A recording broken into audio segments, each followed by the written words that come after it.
Good evening, my Real News Midday TV family. Welcome back to the channel for another news update for April 13, 2024. And in the news this evening, 2 arrested after stolen cows found in truck in Manchester. 2 men were arrested after they were found with 2 stolen cows in a truck in Malgully, Manchester on Friday night. A police source said about 8:30 p.m. the men ages 21 and 27 were aboard the truck when they were signaled to stop during a roadblock by cops. During an inspection of the truck, police reportedly found 2 cows, one of which was dead. Police said their checks revealed that the cows were stolen from a nearby district in Malgully. 9 people have been charged in relation to petty larceny offenses in Manchester since the start of this year. Man stabbed to death during alleged dispute in Clarendon. A man was stabbed to death during an alleged confrontation with another at his home at Havana Heights in Clarendon on Friday afternoon. The deceased has been identified as Leroy Campbell.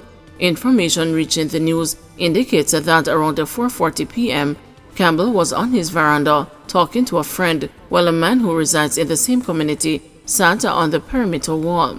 An argument reportedly developed between Campbell and the man on the wall.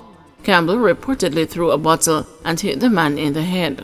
The man, the police said, ran into the yard.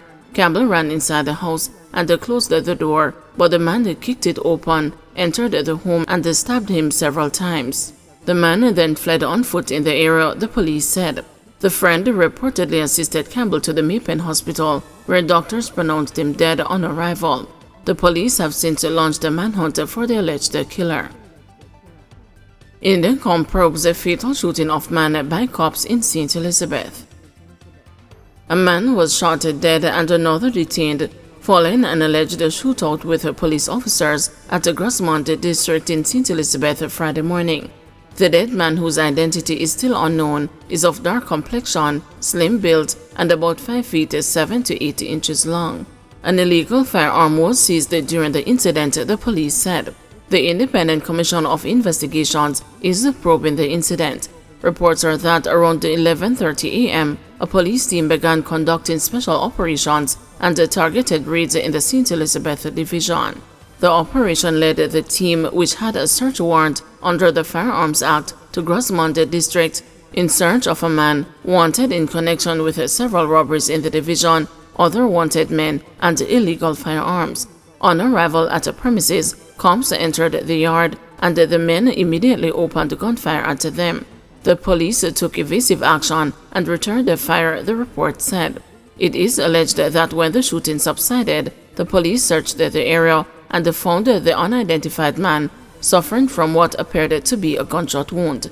A .38 revolver containing 4 rounds was beside him. Members of the St. Elizabeth Operational Support Team rushed him to the Black River Public Hospital, where doctors pronounced the man dead. The wanted man, who the police went to the community for, was held and taken into custody. Traffic diversion along Spanishtown Road starts tonight.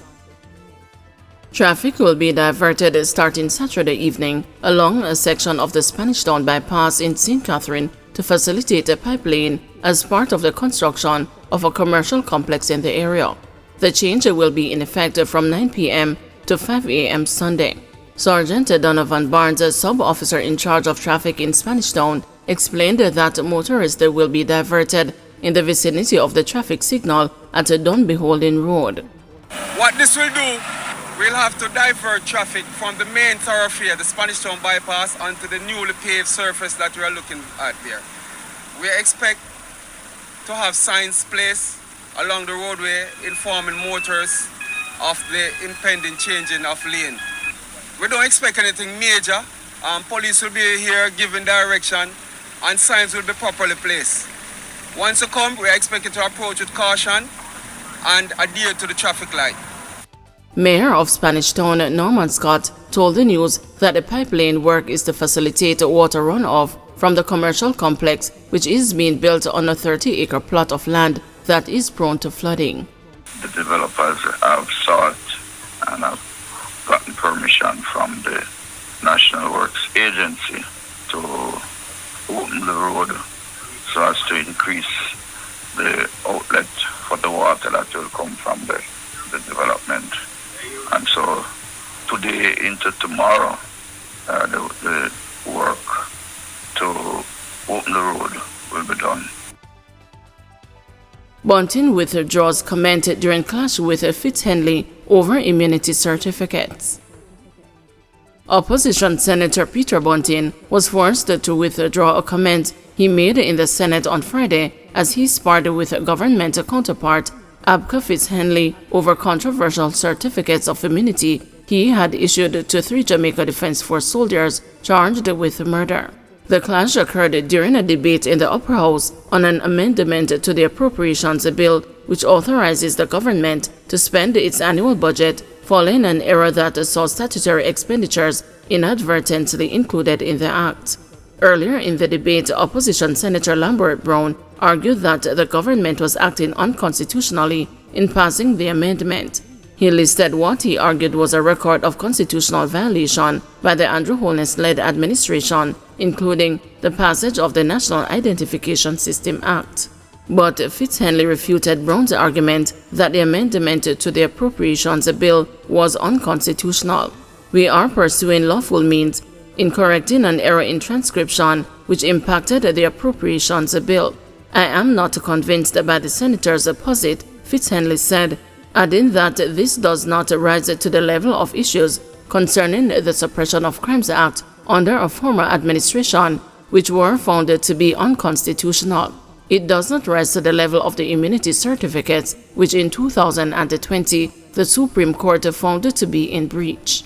That comment angered Bunting, who in February 2016, nearly 6 years after businessman Keith Clark's death and 4 years after 3 soldiers were charged with murder, issued immunity certificates to the accused. "You're a liar! You're a liar!" an irate Bunting shouted as he objected to Fitzhenley's comment, drawing a stern rebuke from Senator President Tom Tavares Finson. "Senator Bunting, you know better, you know better," Tom Tavares Finson said. Leader of Government Business in the Senate, Kamina Johnson-Smith, rose on point of order and insisted that Bunting withdraw the comment. Bunting obliged. "If my comment was unparliamentary, I withdraw the comment that the senator was misleading," the opposition senator said. However, he insisted that it must be noted that the appeal court had reversed the Supreme Court's ruling that the certificates were manifestly unfair, unreasonable, invalid, and consequently in contravention of the Constitution. Fitzhenley concluded his presentation by commenting further on the issue of the argument advanced by the opposition that the amendment to the Appropriations Bill, which was eventually approved in the Senate, is unconstitutional.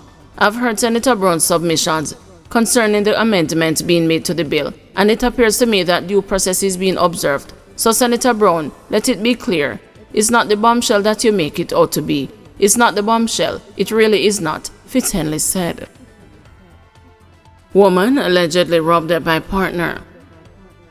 A corporate-era man will have to spend 5 more nights in custody before he knows if he will get bail, as he faces allegations of breaking into his partner's house and stealing almost US $4,000, approximately $617,000 worth of clothing and electronics.